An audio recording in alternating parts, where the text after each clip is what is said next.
Hello and welcome, I'm Joshua Barnes and you're watching NewsX World. Let's first take a look at our top stories. Counter-terrorism police are leading the investigation into an unprecedented fire that has shut Britain's Heathrow airport, causing worldwide travel chaos. Nearly 300,000 passengers have been directly impacted, while airline stocks have suffered as a result of the power outage. Ukrainian officials say that Russia has launched one of its largest drone attacks targeting the Black Sea city of Odesa. The attack comes as the Czech president visits Ukraine, while the United States continues to push for a peace between Russia and Ukraine. Israel says it will continue to take territory in Gaza while Hamas continues to hold hostages. This follows strikes that have reportedly killed at least 91 Palestinians. Hamas has fired rockets at Israel in response as fighting continues following the collapse of the Gaza ceasefire. Meanwhile, Israeli Prime Minister Benjamin Netanyahu has fired the head of the National Security Service, citing a lack of trust. The cabinet approves the early dismissal of Ronan Bar by the 10th of April, leading to an outcry from some of the opposition. Iran's supreme leader says US threats will get them nowhere in response to Donald Trump's warning of possible military action against Iran. Meanwhile, the Iran-backed Houthi rebels have targeted Israel with 2 missiles intercepted. Sudan's army says it has recaptured the presidential palace from the paramilitary rapid support forces. This marks a major turning point as RSF control in the African country dwindles in recent weeks. Rwandan-backed M23 rebels continue to advance deeper into the Eastern Democratic Republic of Congo. This comes despite peace talks between the DRC and Rwanda calling for an immediate ceasefire. More than 40 men have now come forward accusing the former chief exec of Abercrombie & Fitch of rape, sexual assault and drugging. Mike Jeffries, who was charged with sex trafficking in October, has denied all previous allegations against him.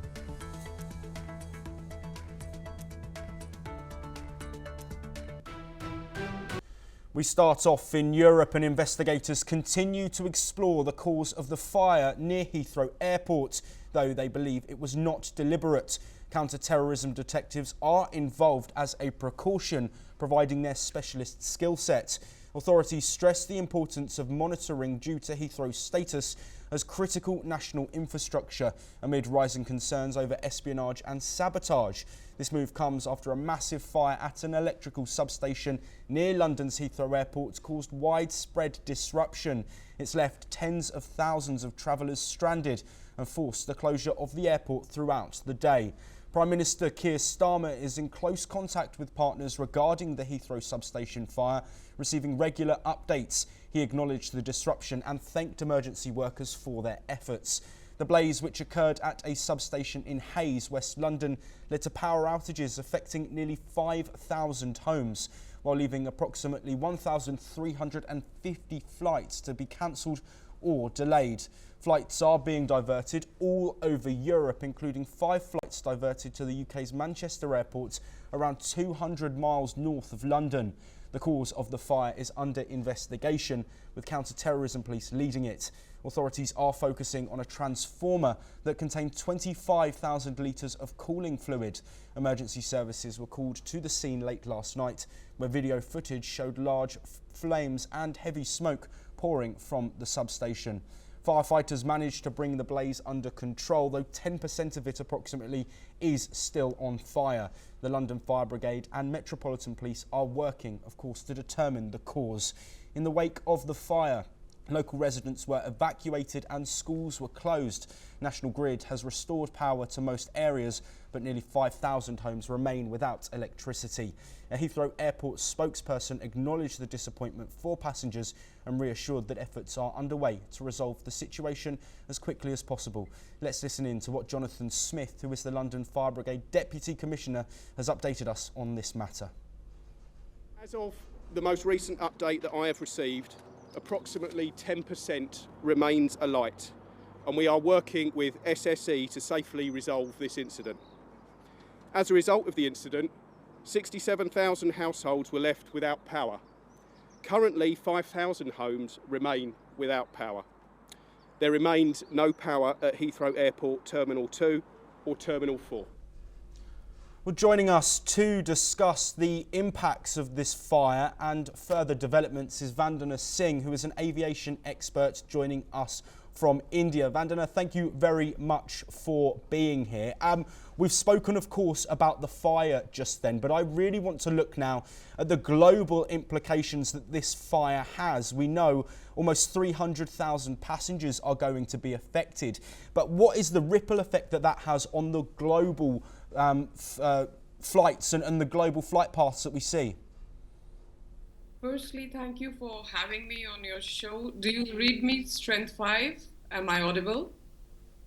Yes, we can hear you absolutely fine. Thank you so much. So first and foremost, it's very, very unfortunate that this incident has happened. And I'm sure, as you rightfully mentioned, the authorities are looking into the fact as to why this happened, why there was no backup, and why, if there was a backup, why was the backup within the same area, what happened to the infrastructure, the preventive maintenance, the predictive maintenance, and all of the things that I question. But that's the other side of it for the authorities to look into it, where the London Fire Brigade has done a fantabulous job. However, all said and done, please look at the global impact to the personnel, to the passengers, to the airlines as such. And now you're looking at an impact where you have flights coming in from all over the world, from Southeast Asia, from Australia, from US, from each and every place. And Heathrow, as we know, is one of the busiest, the second busiest airport in the world after Dubai.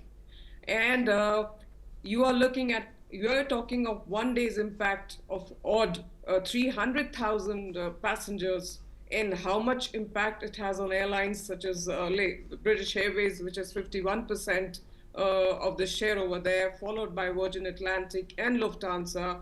Passengers, the crew, their rosters are all gone for a 6. The pilots, the whole roster again. The aircrafts as such are not, the planes are not where they should be. Everywhere they are scuttering to land somewhere here or there. But imagine the global impact of such a situation, and imagine the ripple effect. The ripple effect is that this is going to continue for days. Cannot we forget what happened with the ash clouds when they happened years back when the volcano erupted, or for that matter, certain storms that happened before. Now, in this case, we are talking about a catastrophic event that has happened. And my question would here be, was the planning in order? Was there a backup? Was there a backup after a backup? We don't see there was any backup. We don't see there was anything happening over there.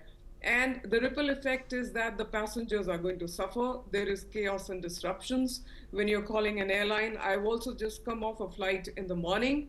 When you call an airline, then the airline is saying, please kindly wait for the text or kindly wait for the next message. We are here to help you. But obviously, they themselves don't know what to do or what to say or how to help the passenger in this case. Forget the holiday passengers or the business passengers. Think of the the whole disruption in the entire area, the amount of people who have been perhaps out of their homes, how many homes have been affected. The fire is still not contained, and the utter chaos that this is causing, not just in UK but the entire globe, because nobody knows where to go, and everybody will fly via Heathrow. That is why the third runway is coming up, and I'm aghast to see that if this be the planning, the way the things are being planned, then what could happen elsewhere, and how the passengers are being affected. And airlines are not to be blamed for this, but then again, Heathrow was totally dependent on this substation line, and I do not know why there was not any alternate source of energy. When we talk so much about artificial intelligence, Wasn't there any predictive maintenance? Wasn't there something coming up for the infrastructure?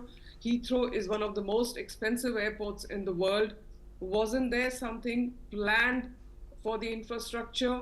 Wasn't there some backup and backups and backup? And I'm Yes. questioning all of that. And if this would happen to us here in India, what would the situation be? What would the planning be? These are the questions to be answered. But just coming back to your question, yes, the whole globe is affected.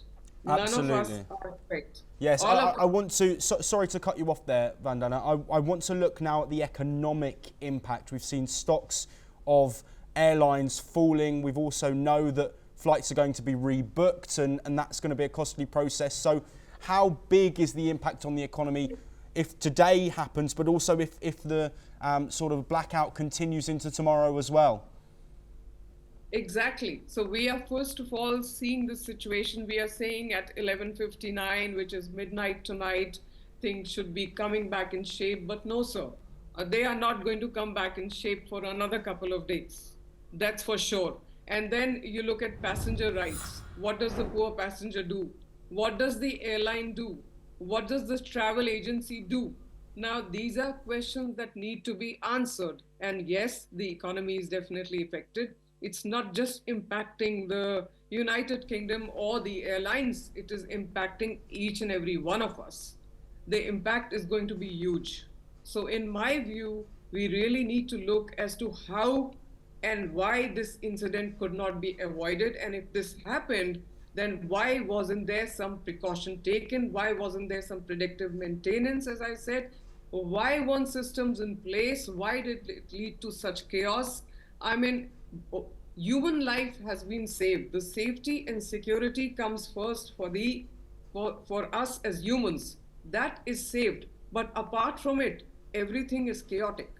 So for me to really give a multiple of how much the economic impact is going to be there is going to be a difficult one, but the figures is going to run into millions of pounds here. I can assure you that, sir. Yes. Over to you. Vandana Singh, thank you very much for joining us. This is something we will, of course, be following as the fallout continues. But we do have to move on. And Sudan's military announced that it had retaken the Republican Palace in Khartoum. This marks the last heavily guarded stronghold of rival paramilitary forces in the capital. The capture of the palace is seen as a symbolic victory for the Sudanese military in its fight against the Rapid Support Forces. However, it does not signal the end of the war. The RSF still controls areas in Sudan's western Darfur region and other parts of the country. Social media videos showed soldiers inside the palace, giving the date as the 21st day of Ramadan. The palace appeared to be partly in ruins, with soldiers stepping on broken tiles. Armed soldiers chanted, "God is the greatest." Sudan's information minister Khalid Al-Issa confirmed the victory in a post on X, saying the flag is raised, the palace is back, and the journey continues until victory is complete. The Republican Palace is featured on Sudanese banknotes and postage stamps. Its fall represents another military gain for Sudan's armed forces. With the palace's retaking, the RSF has been largely driven out of Khartoum. RSF-linked politician Suleiman Sandal acknowledged the loss of the palace, calling it part of the ups and downs of history. The conflict has resulted in over 28,000 deaths, with millions displaced and severe food shortages. UNICEF condemned the looting of food aid meant for malnourished children. Sudan has been unstable since the removal of President Omar al-Bashir in 2019. A transition to democracy was interrupted by a 2021 military coup led by Burhan and Dagalo. The RSF and Sudan's military have fought each other since 2023. Both sides have been accused of human rights abuses during the conflict. However, both sides have denied these allegations. Let's hear what Sudanese army spokesman said. الجمعة 21 مارس 2025 شعبنا الأبي الصامت في ملحمة بطولية خالدة توجت قواتنا اليوم نجاحاتها بمحاور الخرطوم، حيث تمكنت من سحق شراذم ميليشيا الدغلو الإرهابية بمناطق وسط الخرطوم والسوق العربي ومباني القصر الجمهوري، رمز سيادة وعزة وكرامة الشعب السوداني. Well, joining us to talk about the latest developments in Sudan and the wider implications is Charles Sinkala, who is an international relation consultant, joining us from Nairobi, Kenya. Charles, thank you very much for being here. Before we dive into what's happened in the past couple of days, could you provide some more context to us as to this conflict and what the ramifications of it are, both politically but also the wider reaching African region as well? Thank you very much for having me, and greetings to your viewers. It is quite unprecedented in the history of Africa, where we who are Africans has elected, to have civilian rule as apart from having a military rule, and we continue to have these conflicts of certain segments of society who prefers that they can take government by arms and ammunition. It's quite disappointing. And if you look at the devastating impact in terms of how many people are killed through these civil conflicts, it's one that is not desired. But, to the continent, that the peace that we celebrate, especially on the southern part of Africa, is something that has to be commended. And that is the peace that we would like to have the west part of Africa, the eastern part of Africa, as well as the northern part of Africa, the Maghreb, that any process at all, if you have to change government, has to go through the democratic process where an elected leader has to be chosen among the candidates representing the people. Yes, the dethroning of al-Bashir in 2019 has left in nothing but the destruction of the country, which has not even seen any signs of survival, even to an extent that the government lost the control of the palace, which is the national symbol of the Sudanese people. But we can see now the celebration in terms of regaining those the control that they lost, and they should condemn any militia that are against the government, and we hope that the government should find regional organization support and as well as international community support to make sure that the rule of law is restored in Sudan. Yes, Charles, of course, Sudan's military have made gains in recent weeks, but the paramilitary forces do still have some ground in Sudan. How important is it that the military makes these gains in terms of the humanitarian impact that we're seeing in Sudan currently? Yes, we can see some sense of hope, as the Sudanese people were hopeless, to an extent that the government had lost control, and most of the militia had control most of the areas. As we speak now, most of the areas are still in control of the militia groups. But notwithstanding that, the government has made strides in terms of trying to regain control.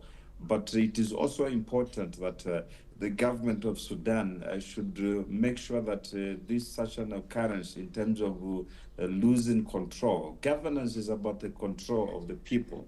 It's about the control and offering peace and security for the citizen. It's about making sure that there's hope in the country. It's about, punishing the lawbreakers. And if the lawbreakers, continue to take over some cities like what has happened, it becomes a lawless nation. Yes, Charles, to bring an end to this discussion, of course, tens of thousands of deaths reported during this conflict. What needs to be done in Sudan, but also maybe with support of other nations, to make sure that death toll doesn't rise too much? Conflict in the Sudan is a conflict in Nairobi. Conflict in Nairobi is a conflict in Nigeria. And conflict in Nigeria is a conflict in South Africa. I'm calling on all region organizations and bodies, including heads of states and government, that we have to look at the humanitarian crisis that are happening in the conflicts, especially on the continent, and the DRD in Sudan, which has had decades and decades of conflicts. Who can forget the split of the country between the South Sudan and Sudan? And those conflicts do not see any light to the end at the moment. strategically meetings through the organization regional bodies or the AU, the regional, the highest organ in the African community, including also the United Nations Security Council, should sit in terms of formulating lasting solutions to ensure that these conflicts are investigated and the perpetrators and the fueling of these conflicts are destroyed, so that such an occurrence can stop. But we can see that a lot of actors, non-state actors and including governments, are funding such conflicts for the benefit of their military mechanism that has been selling arms and ammunition, because they supply arms to these war-torn zones. Charles Sinkala, thank you very much for your insight. We will, of course, be keeping an eye on the developments in Sudan and also across Africa. But we now head to the Middle East. And Israel's Supreme Court has just frozen Prime Minister Benjamin Netanyahu's decision to dismiss Shin Bet chief Ronan Bar pending appeals. Amid political protest, Bar's removal is tied to a corruption investigation into Netanyahu's office. In Gaza, the UN's relief agency warns that ceasefire progress is being reversed as Israeli airstrikes kill at least 91 Palestinians. Israeli Defense Minister Israel Katz vows to increase pressure on Hamas, including implementing Trump's migration plan and seizing more Gazan land if hostages remain in captivity. The UN Security Council has called for diplomacy amid growing tensions. Meanwhile, 59 Israeli hostages, both dead and alive, are still being held by Hamas. Well, joining us to discuss both of these latest developments that we're getting from Israel and Gaza is Lev Aaron, who is a senior journalist joining us from Israel. Lev, thank you very much for being here. I first want to talk about the Supreme Court that has frozen Benjamin Netanyahu's decision and the cabinet's decision to get rid of Ronan Bar. How significant is this move from the Supreme Court, and how much does it challenge Netanyahu's authority in Israel? First of all, thank you for having me. As far as Israelis are concerned, it is more dramatic what happened in the Supreme Court than what happens right now in Gaza, because it was crystal clear from the beginning that Netanyahu agreed for the first phase of the agreement and then to sign also the second one, only because he wanted to comply to Trump's policy. Otherwise, Netanyahu would never sign a political agreement with Hamas right now. It means the collapse of his government, and it means that he will not have the next tenure. He will go to opposition. This is what all pollsters say. So it is not a surprise that once Trump himself did not want the second phase, of course, let alone Netanyahu didn't want it. Now, if we look inside into Israel, maybe it is the first time in Israeli history that there is a non-zero chance that a prime minister will not comply to the Supreme Court, because this is what Netanyahu said yesterday. Netanyahu said, if the Supreme Court will not let me boot out the head of the Shin Bet, of the Secret Service, this time I will not be obedient to the Supreme Court. So we are facing a unique moment in Israeli history. Yes, Lev, I want to look at the implications of that unique moment that you've just mentioned. We know, of course, opposition against the move that he announced previously and then was gratified with the cabinet vote. But in terms of the divide in Israel, can you inform our audience on quite how divided Israel is, not just on this situation, but also on the action in Gaza as well?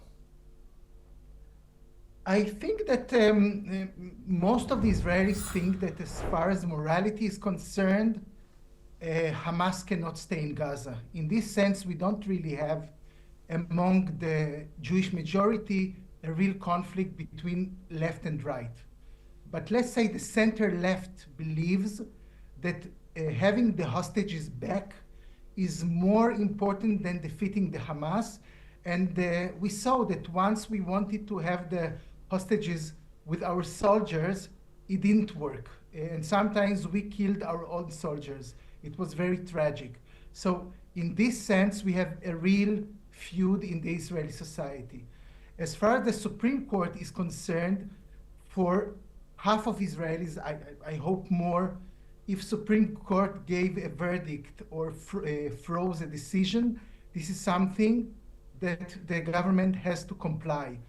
But according to those who voted for this government and will vote for it also in the next elections, it is a good time, it is a good moment and timing for Netanyahu to tell the Supreme Court, stop, I'm the Prime Minister and I will not obey this time.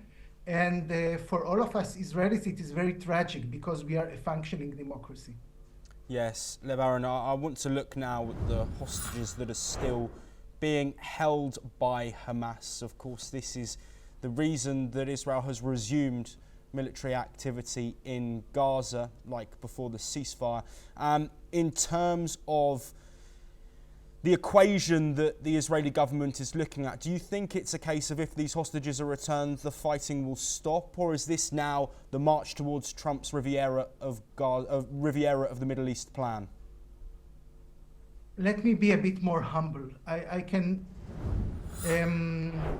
tell you what the Israelis think and what the Israeli government thinks, but also we have the other side, which is the Hamas.